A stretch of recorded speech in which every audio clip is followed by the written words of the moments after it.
fellow readers, our next book of the day is Crow Boy, written by Taro Yoshiyama.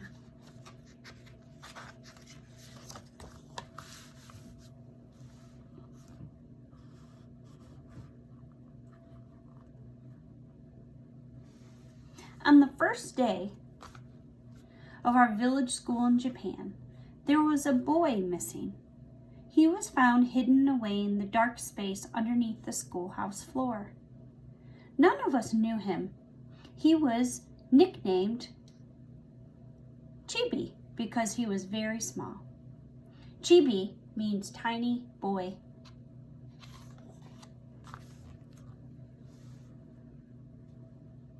This strange boy was afraid of our teacher and could not learn a thing. He was afraid of the children and could not make friends with them at all.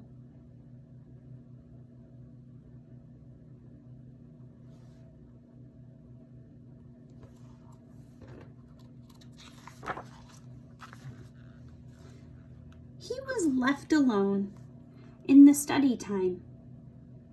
He was left alone in playtime. He was always at the end of the line, always at the foot of the class, a forlorn little tag-along.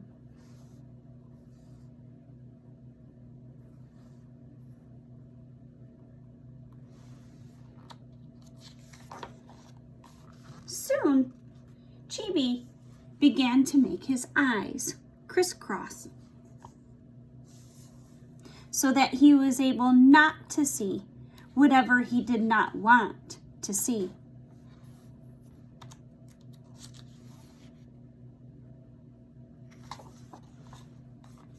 And Chibi found many ways, one after another, to kill time and amuse himself. Just the ceiling was interesting enough for him to watch for hours. The wooden top of his desk was another thing interesting to watch. A patch of cloth on a boy's shoulder was something to study. Of course, the window showed him many things all year long. Even when it was raining, the window had surprising things to show him.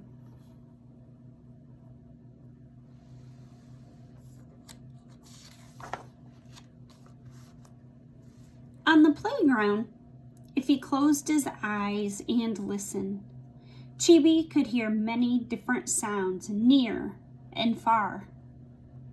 And Chibi could hold and watch insects and grubs that most of us wouldn't touch or even look at.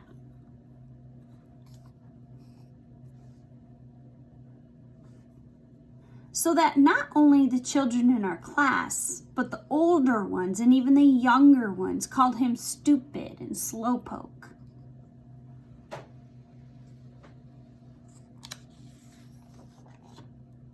But slowpoke or not, day after day, Chibi came trudging to school. He always carried the same lunch, a rice ball wrapped in a radish leaf. Even when it rained or stormed, he still came trudging along, wrapped in a raincoat made from dried zebra grass.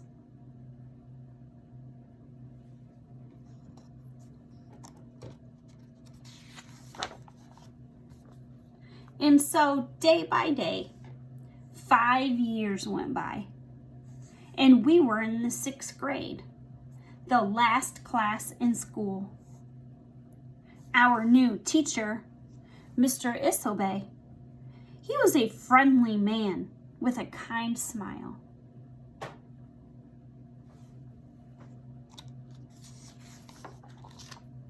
Mr. Isobe often took his class to the hilltop behind the school. He was pleased to learn that Chibi knew all the places where the wild grapes and wild potatoes grew.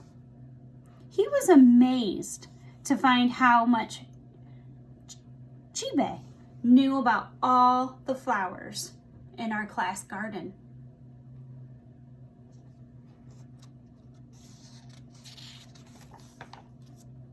He liked Chibe's black and white drawings and tacked them up on the wall to be admired.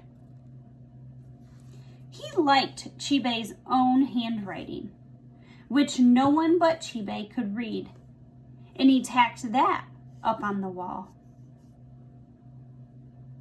And he often spent time talking with Chibe when no one was around.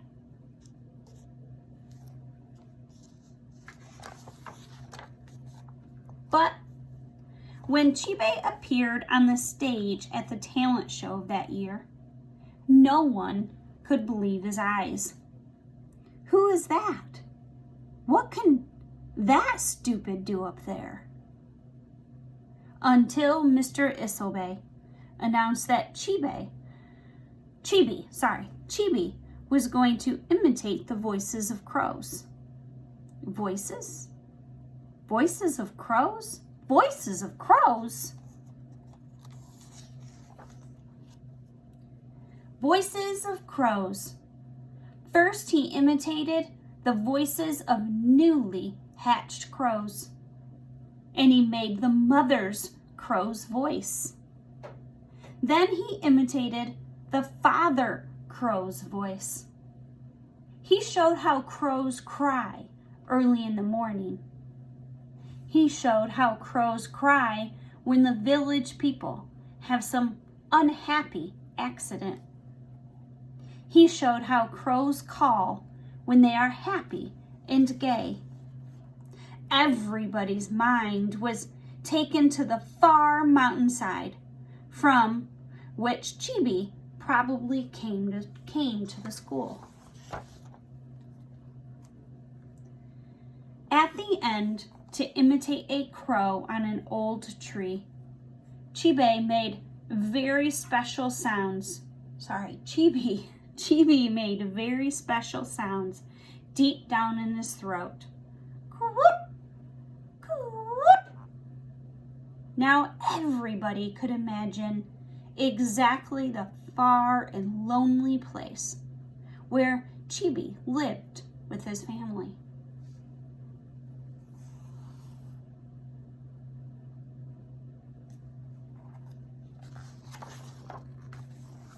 Then Mr. Isobe explained how Chibi had learned those calls, leaving his home for school at dawn and arriving home at sunset every day for 6 long years.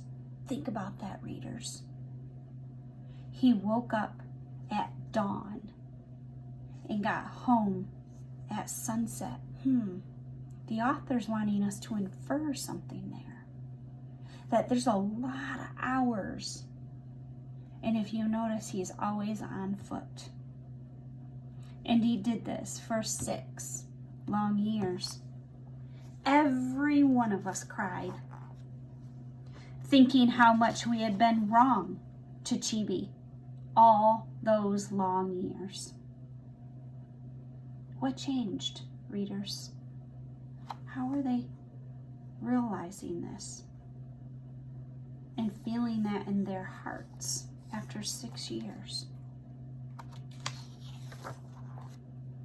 Even grown-ups wiped their eyes saying, yes, yes, he is wonderful. Soon after that came graduation day. And Chibi was the only one in our class honored for perfect attendance through all the 6 years. Wow. He was on foot from sunup to sundown. 6 years, never missed a day of school. What's that teach you about Chibi?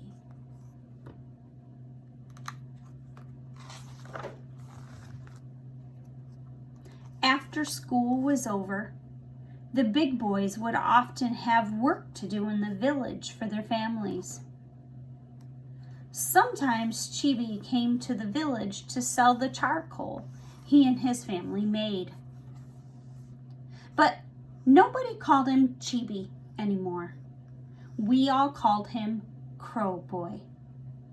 Hi, Crow Boy. And think about that. Readers, look how it's changed. At the beginning, they called him names, and it was different.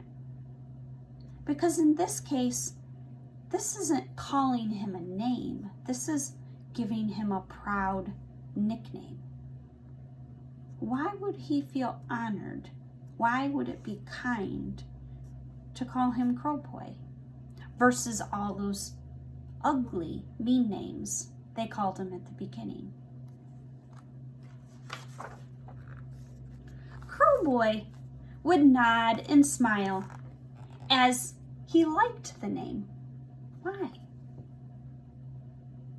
And when his work was done, he would buy a few things for his family. Then he would set off for his home on the far side of the mountain, stretching his growing shoulders proudly like a grown-up man. And from around the turn of the mountain road would come a crow call, the happy one.